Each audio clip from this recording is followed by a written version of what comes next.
continuing my walk down Central Expressway. I'm heading towards the San Antonio train station. As you can see, here again we have utility poles in the middle of the sidewalk.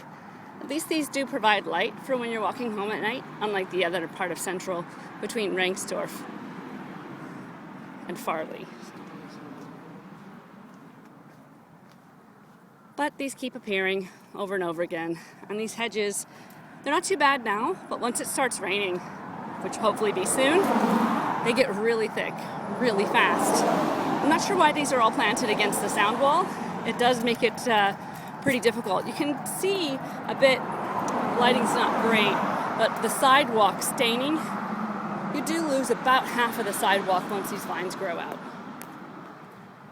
I'm still walking along Central Expressway. Noise died down a little bit, but it'll pick up again. This is an interesting utility pole that always kind of scares me, as it's kind of falling over. But an example of something that works a lot better is just one utility pole further up. This one is right against the sound wall.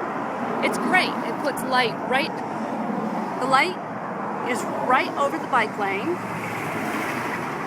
provides light for the sidewalk, and makes it easy for pedestrians, particularly ones with strollers, to continue to pass. Here's another not so awesome thing you see a lot. Central Expressway is very busy, but it does have a bike lane.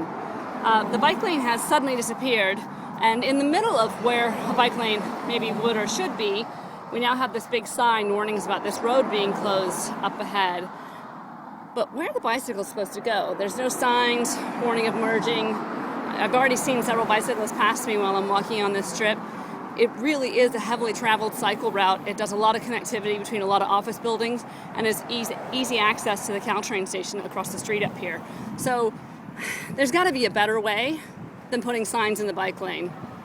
I'm not sure what, but there's got to be something better.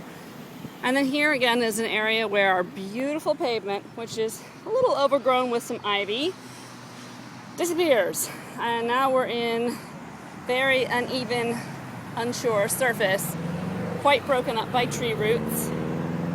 There's the bicyclist now. He's just had to push his way in and hope for the best. But this is very uneven. There's a lot of exposed roots, very uneven pavement. And this continues all the way to the intersection, which is where people go to cross the street to get to the Caltrain station. This side of the Caltrain station is very easily accessible to people on this side of Mountain View, although there are no drop-off points for passengers. Most people use Mayfield Mall area because it's been abandoned for so long. So that's where I myself get dropped off when I get a ride to the train station. And that's where I see a lot of others. It gets particularly treacherous here, in these tree roots here. Pine needles, up and down pavement. I can't imagine lugging luggage or a stroller or anything here. This is actually a pretty nice place to cross in general because you do tend to get the signal. It's become a little less responsive on the south side of the street recently. I don't know why for the pedestrian crossing. But there's someone that probably just dropped off somebody for the train. It's a very common drop-off place, and I don't know if that will continue once this is remodeled for Google Complex.